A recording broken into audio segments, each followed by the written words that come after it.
Indonesia butuh generasi tangguh, berdikari dan berpendirian Selamat teguh. pagi sahabat pewarna yang ada di seluruh Indonesia. Pagi hari ini kita akan berbincang-bincang mengenai fenomena sosial. Ya, semakin marak sepertinya isu-isu mengenai radikalisme, intoleransi. Saya akan perkenalkan satu persatu. Di samping kanan saya ada Pak Prof Yudi ya. Iya, betul.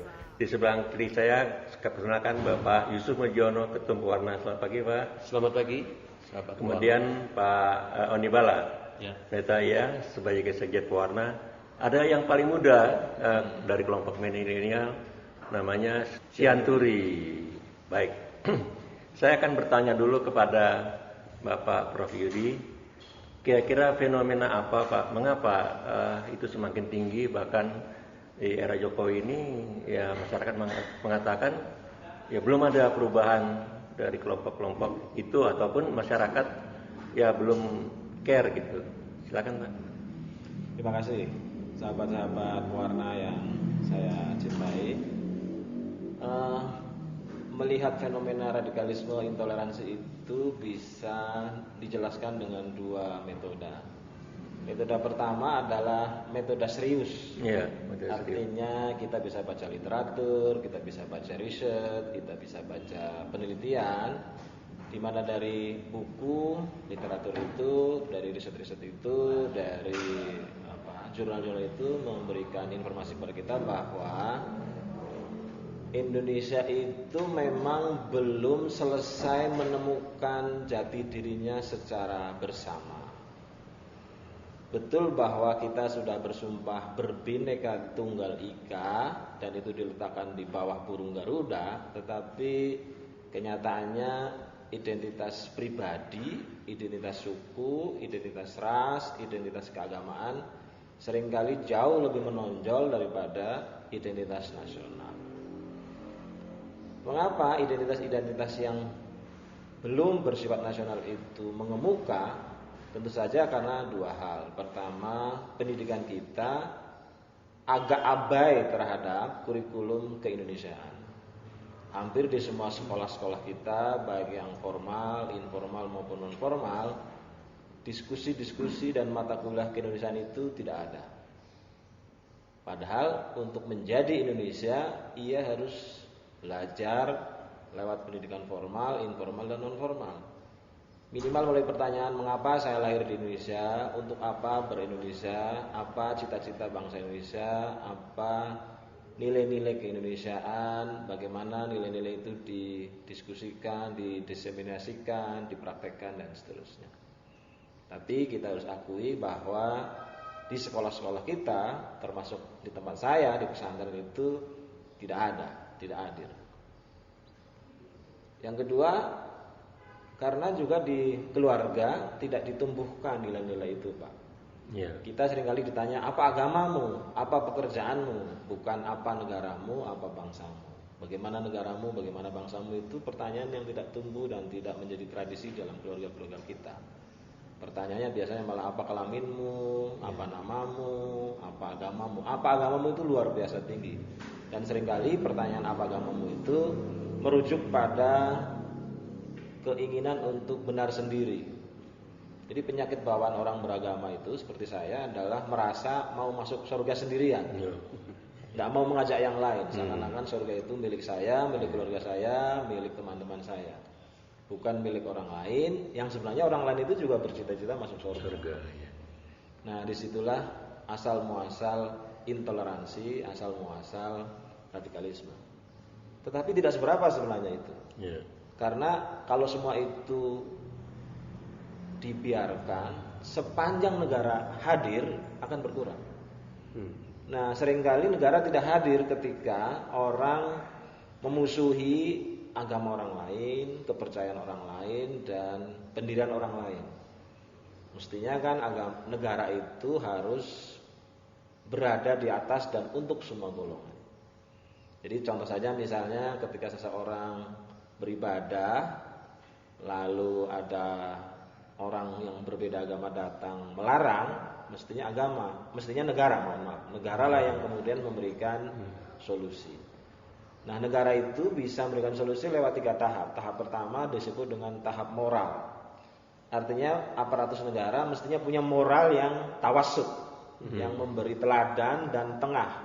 Artinya dia harus menyadari bahwa saya membiarkan orang lain beribadah karena memang orang lain itu punya cita-cita yang sama dengan saya untuk sampai kepada Tuhan.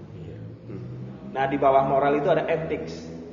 Kalau ethics itu artinya saya membiarkan orang lain beribadah sesuai dengan kepercayaannya, ya memang seperti itulah hikmah kehidupan. Jadi tidak ada nilai-nilai yang lebih tinggi.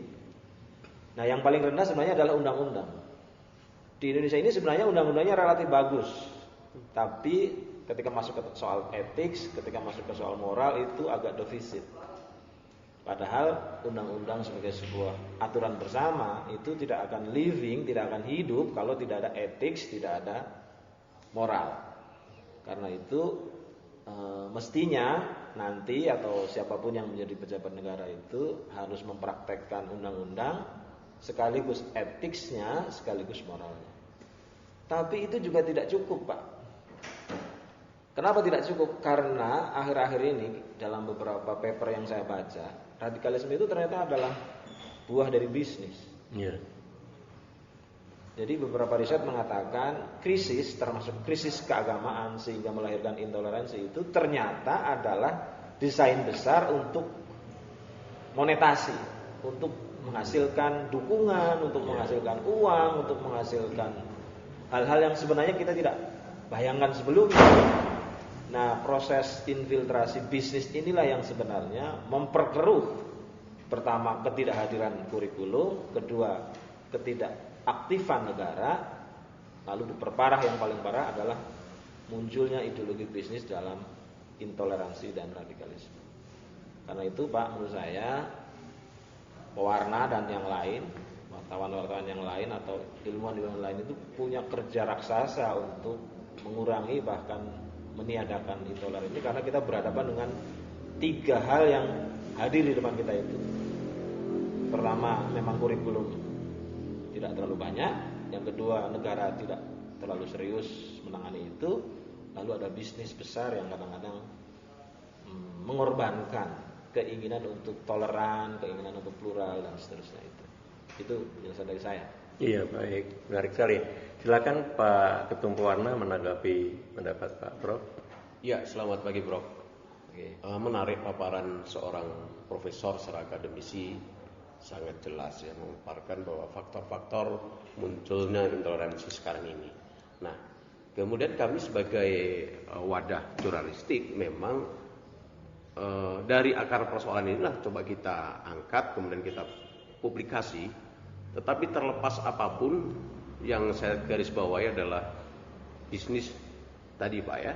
Bisnis, sehingga sangat-sangat memprihatinkan ketika agama, ketika kerukunan kemudian sebagai ladang bisnis. Ini sungguh-sungguh sangat memprihatinkan. Dan kalau kita lihat, kami sebagai seorang wartawan melihat bagaimana pemerintah hadir, itu juga menjadi sorotan tersendiri. Artinya ada beberapa rumah-rumah ibadah pemerintah hadir, tetapi kalau kami melihat secara telanjang mata, ini hadir hanya baru sebatas keyakinan tertentu. Ya, seperti belakang ini kasus yang ada terjadi di Manado. Pemerintah cepat hadir, tapi giliran di daerah-daerah lain yang menyangkut keyakinan yang berbeda dengan yang diyakini secara kebanyakan, rupanya seakan dibiarkan dan tidak hadir. Nah, inilah yang terus kita serukan, kita gaungkan sebagai seorang jurnalis, bagaimana pemerintah hadir berlaku dengan toleransi yang setara. Artinya kita ini sama gitu loh. Jangan hanya dengan kelompok ini kemudian pemerintah tegas dan hadir, tapi kelompok yang lain tidak. Itu menjadi persoalan yang terus kita perjuangkan. Nah, di sisi lain kami sebagai wadah jurnalis pewarna ini juga melakukan kerja-kerja yang artinya salah satu menghadirkan Prof. Bagaimana kita berkomunikasi, kita mencari titik temu gitu ya. Dan beberapa tokoh-tokoh lintas agama kita juga hadirkan. Bahkan ada tokoh salah satu yang mengatakan kita berbeda itu takdir, tetapi kita bisa disatukan dengan kasih. Artinya dengan saling tepos lero, saling berbagi rasa. Nah inilah kerja-kerja yang kita lakukan sebagai wadah jurnalistik khususnya di Pewarna ini, terus melakukan baik dalam segi pemberitaan, tetap mengawal bagaimana perlakuan sekelompok tertentu, kemudian perlakuan pemerintah yang tidak adil kita selalu serukan. Kita mau Indonesia ini yang setara, toleransi yang sama, karena kita hadir sebagai anak bangsa yang sama. Kita tidak menjadi pendatang yang tiba-tiba hadir, tapi kita terlahir sudah sebagai A, B, C dengan perbedaan itu. Saya kira itu yang terus kita lakukan, perjuangan-perjuangan yang terus kita wartakan, yang kita sampaikan kepada baik pemerintah kalau memang tidak berlaku adil ya kita kritisi, tetapi kalau memang baik ya kita katakan baik. Artinya secara konstruksi kita terus mengawal itu dengan sekuat tenaga kita sebagai ya mungkin belum besar tetapi kita terus bersuara. Saya kira itu yang saya sampaikan mengenai bagaimana maraknya intoleransi belakang ini, yang dulu kita berharap pemerintahan yang menjaga toleransi. Ternyata sedikit kecewa sekarang dengan maraknya itu. Saya kira gitu Pak Doni. Kesetaraan dalam toleransi tadi, di mana peran negara gitu. Memang Pak Isu tadi mengatakan bahwa ini tidak berimbang. Komentarnya Prof? Ya, karena memang kurikulum kita itu tidak banyak mengungkap pesan para pendiri republik. Ya. Pak Karno, Bung Hatta, Bung Syahrir itu sudah bilang bahwa Indonesia itu anti mayorokrasi. Jadi kebenaran tidak bisa didikte oleh yang mayoritas. Oh, itu ya. Tetapi Indonesia juga sebenarnya anti minorokrasi. Kebenaran itu juga tidak boleh didikte oleh yang sedikit. Iya. Maka kebenaran dalam konteks Indonesia itu mestinya adalah hasil diskusi dengan filosofi kebersamaan atau gotong royong. Dan inti dari gotong royong itu ya seperti yang disampaikan oleh Ketua Pewarta, kesetaraan di hadapan negara, di hadapan hukum, di hadapan kemanusiaan, dan tentu saja di hadapan Tuhan. Ya.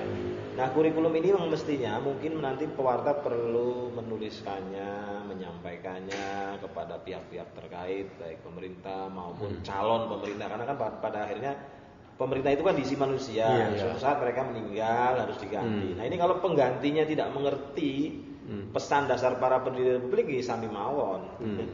Jadi harus disampaikan kepada para anak muda seperti dia yang suatu saat nanti menjadi menteri, suatu saat menjadi presiden, suatu saat menjadi mendagri, agar mengerti bahwa cara mengelola Indonesia itu adalah anti mayorokrasi, anti minorokrasi, tetapi bergotong royong bersama-sama, menegakkan kesetaraan, bergotong royong bersama-sama, menegakkan kemanusiaan yang setara di depan hukum, di depan negara, di depan kemanusiaan, terutama di depan Tuhan. Kalau itu tidak didiskusikan di dalam keluarga, di dalam sekolah, orang akhirnya lari ke tribus. Menurut ustadku, menurut romoku, menurut agamaku. Nah, itu biasanya tidak mengerti apa yang disebut dengan Indonesia. Nah, wacana keindonesiaan itulah yang menurut saya perlu digelorakan. Dan wartawan punya kewajiban yang sama dengan saya sebagai ilmuwan untuk terus melakukan itu. Dan ini memang kerja raksasa yang tidak bisa selesai. Akan terus muncul hal-hal seperti itu. Maka jangan lelah untuk menyampaikannya. Iya, baik. Di sini kita ada dosen juga, Pak Onibala. Tadi Pak Prof bilang perubahan kurikulum. Punya komentar mengenai mungkin tatanan yang ada tidak mendukung sehingga kesetaraan itu tidak terjadi. Memang munculnya kurikulum ke-13 menjadi harapan besar sebenarnya kita, bahwa apa yang menjadi 4 pilar yang saat ini didengung-dengungkan, Pancasila, kemudian Undang-Undang Dasar 45, Bhinneka Tunggal Ika, dan NKRI yang boleh dibilang sudah menjadi harga mati, bisa masuk lewat kurikulum ke-13. Tapi memang kalau kita lihat belum begitu maksimal seperti apa yang disampaikan Prof tadi. Sebab sampai hari ini pun K13 itu masih ada yang disebut dengan direvisi terus untuk mendapatkan kira-kira kurikulum yang benar-benar sudah pas, cocok, khususnya menyangkut soal bagaimana bicara soal kebersamaan itu. Kebersamaan itu. Jadi kalau yang kayak saya perhatikan, kebetulan saya juga sebagai tenaga pengajar gitu ya, memang belum begitu maksimal. Terbukti dengan masih ada revisi-revisi yang dilakukan. Tapi kita tetap terus dan berharap bahwa 4 pilar yang didengungkan ini memang betul-betul bisa mendarat dengan baik itu kepada semua warga masyarakat, sehingga sikap intoleransi itu bisa diminimalisir lah. Ya.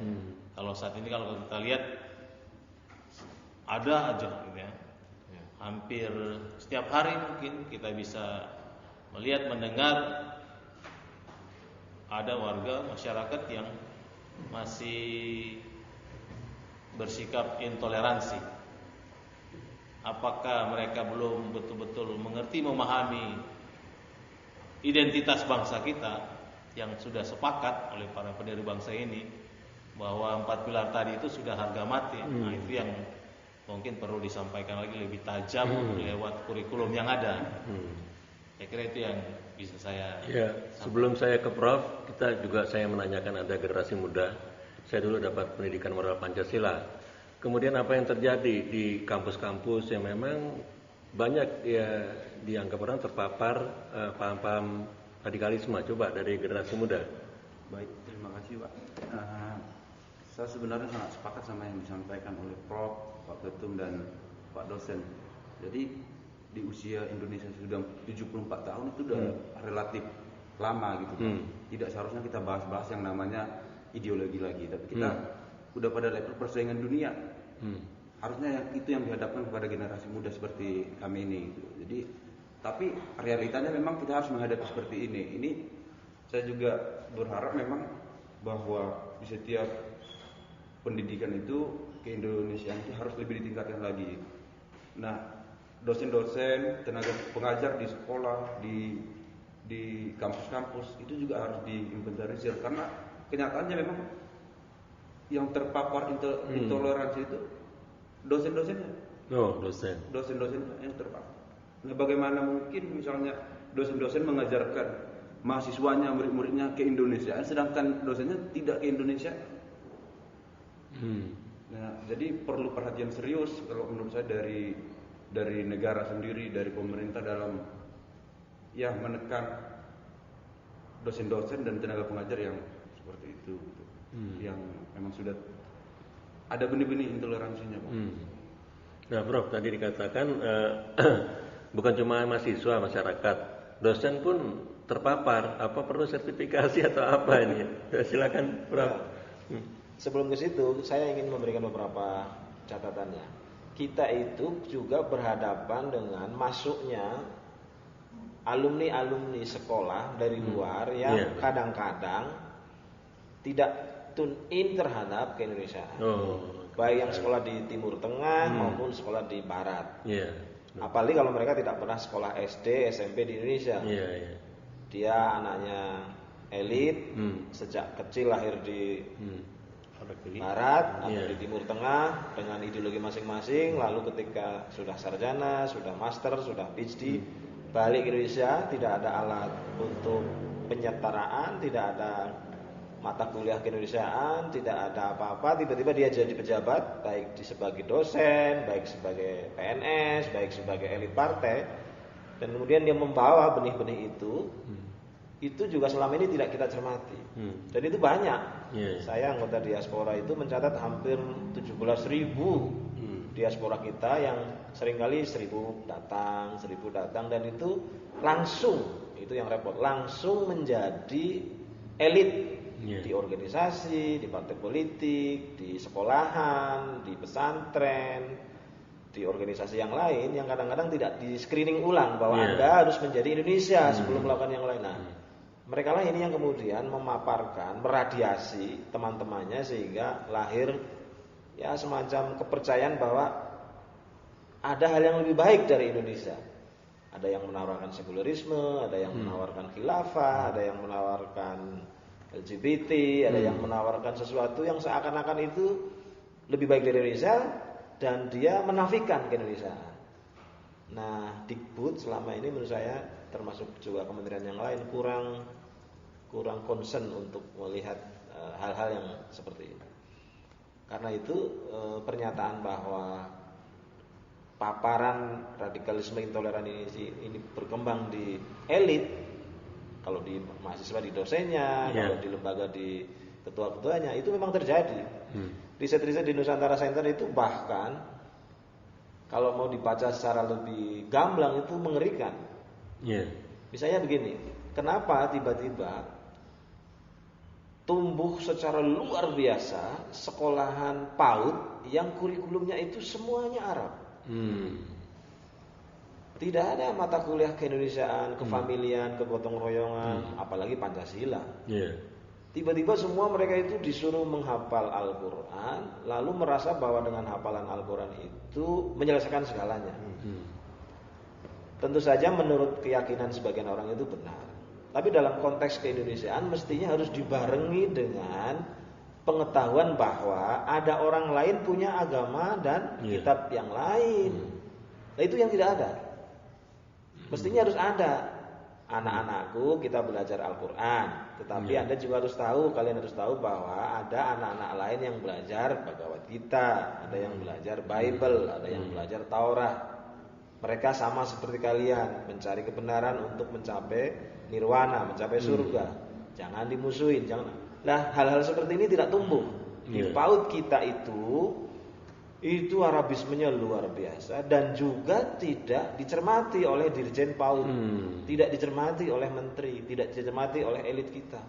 Dibiarkan marak luar biasa sehingga suatu saat saya kira ini akan menjadi pekerjaan tangan yang berat bagi kita untuk menyampaikan bahwa cara berindonesia itu harus lebih dari itu, maksud saya. Tidak sekedar menghafal satu kitab suci, tapi juga harus menghormati, mengerti, membiarkan dan bekerja sama dengan penghuni, pengiman dan pemilik kitab-kitab yang lain. Gitu. Nah, selama ini tidak dikerjakan, ini akan menjadi cikal bakal intoleransi di masa depan. Tapi kalau kita nanti mau agar generasi ini saling menghormati, marilah kita buat tambahan, kurikulum tambahan tentang apa? Saling menghormati, tentang adanya orang lain, tentang keyakinan bahwa kita lahir di Indonesia itu dengan sendirinya tahu bahwa di sampingnya, tetangganya, saudaranya itu ada yang lain. Nah, itu yang harus terus disampaikan. Kalau enggak, saya kira ini akan menjadi sesuatu yang tidak bisa kita anggap remeh. Ya, tadi pesan Prof harus terus disampaikan. Kira-kira sebagai ketum pewarna apa yang harus kita lakukan, kita kerjakan, karena memang sudah sampai sejak dini tadi TK Pak Prof mengatakan sudah doktrin gitu. Mungkin ada pendapat? Iya, itu benar sekali apa yang dinyatakan oleh Prof Yudi, bahwa paparan itu memang mulai dari pendidikan dari anak-anak usia dini.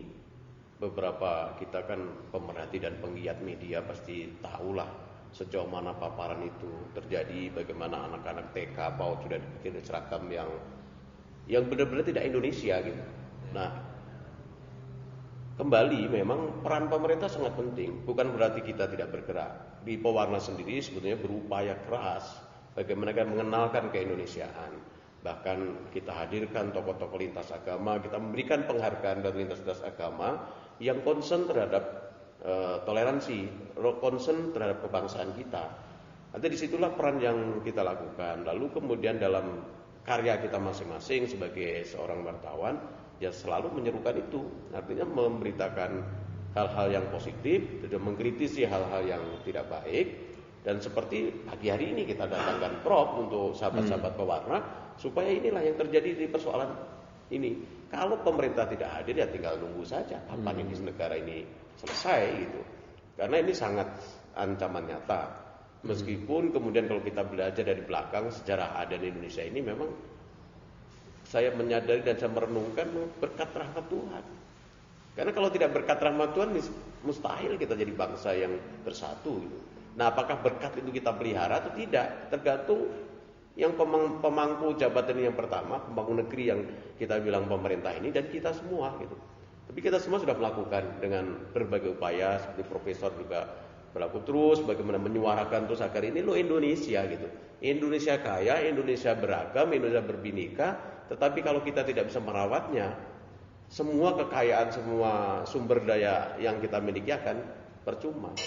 Kita tidak akan jadi besar kalau tidak akan ada Indonesia. Mana lagi, kan bahkan ada kata slogan yang menarik, Indonesia tanpa Papua bukan Indonesia. Indonesia tanpa Aceh bukan Indonesia. Artinya inilah Indonesia yang terpapar di Nusantara ini. Lalu kalau kita tidak bisa rawat dan pemerintah tidak segera hadir memperbaiki seperti sorotan profesor tadi di mengenai pendidikan, karena memang dasar utama pendidikan saya kira. Pendidikan itu yang utama. Bagaimanapun kita berupaya keras kalau pendidikannya sudah tidak beres, pasti ini juga beres juga. Karena di situ moral, nilai, etika itu diajarkan dalam pendidikan. Saya kira itu Pak. Iya. Pak Sekjen sekalian dengan closing statementnya, kira-kira apa ini kita melawan kuat kelompok, ya katakanlah kebodohan lah, karena akar dari radikalisme itu adalah kebodohan. Silakan. Jadi sepakat dengan Prof Yudi, Pak Ketua Umum, memang dari pengalaman saya pernah mendengar apa yang disampaikan anak saya gitu ya. Jadi ketika dia mengajak temannya untuk main, temannya yang berbeda keyakinan agama ini ngomong, kata mama saya nggak bisa lagi main sama kamu, karena kamu agama ini, saya agama ini. Jadi inilah yang kita sangat sayangkan gitu ya, yang masih ada di tengah-tengah masyarakat, bahkan tetangga kita, teman main anak-anak kita gitu ya. Sehingga inilah yang menjadi PR besar bagi pemerintah, termasuk bagi kami pewarna, yang kita bersyukur lewat kegiatan 3 hari kita ini dalam penyusunan program kerja, di situ hal-hal penting berkaitan dengan melawan intoleransi itu dari setiap program kerja itu kelihatan ya. Dan ini yang menjadi visi misi dari pewarna untuk terus berjuang menyuarakan hal-hal yang boleh dikatakan masih menentang 4 pilar tadi. Ya. Dan ini akan terus kita lakukan, pewarna akan terus mendukung pemerintah siapapun yang betul-betul komit untuk melawan intoleransi. Jadi itu yang mungkin menjadi statement saya. Ya. Prof, silakan closing statement kita pagi ini. Tadi menarik, Ketum mengatakan Indonesia tanpa Aceh bukan Indonesia, Indonesia tanpa Papua bukan Indonesia. Perlu kita pertajam itu, Indonesia tanpa Kristen bukan Indonesia, Indonesia tanpa Hindu bukan Indonesia, Indonesia tanpa kepercayaan lokal bukan Indonesia. Karena Indonesia bukan hanya milik Islam mayoritas gitu. Lalu dipertajam lagi, Indonesia tanpa Asmat bukan Indonesia. Jadi harus disebut suku itu. Indonesia tanpa Sunda bukan Indonesia. Karena itu maka syarat suku, ras dan agama itu harus diterjemahkan sebagai kekayaan bukan problem. Nah, kalau kita tahu bahwa itu kekayaan, maka PR selanjutnya adalah bagaimana itu dirajut sebagai modal kita ber-Indonesia. Saya menjadi Muslim bangga karena Anda Kristen, Anda Kristen bangga karena saya Muslim. Lalu kita naik ke atas untuk bekerja sama menyelesaikan problem kemanusiaan lain yang selama ini justru tidak diselesaikan karena perasaan masuk surga sendirian. Nah, mari kita mulai menuliskan Indonesia tanpa Sunda bukan Indonesia, Indonesia tanpa Asmat bukan Indonesia, Indonesia tanpa Kristen bukan Indonesia, Indonesia tanpa Katolik bukan Indonesia gitu. Kalau itu bisa kita kerjakan, saya masih punya optimisme radikalisme akan berkurang, intoleransi bisa kita kurangi. Tapi tetap saya setuju bahwa pemerintah harus di garda paling depan. Terima kasih atas bincang-bincang kita hari ini bersama Prof Yudi dan sahabat-sahabat dari pewarna yang saat ini sedang rakernas. Salam Pancasila. Ayo kita bersama, ayo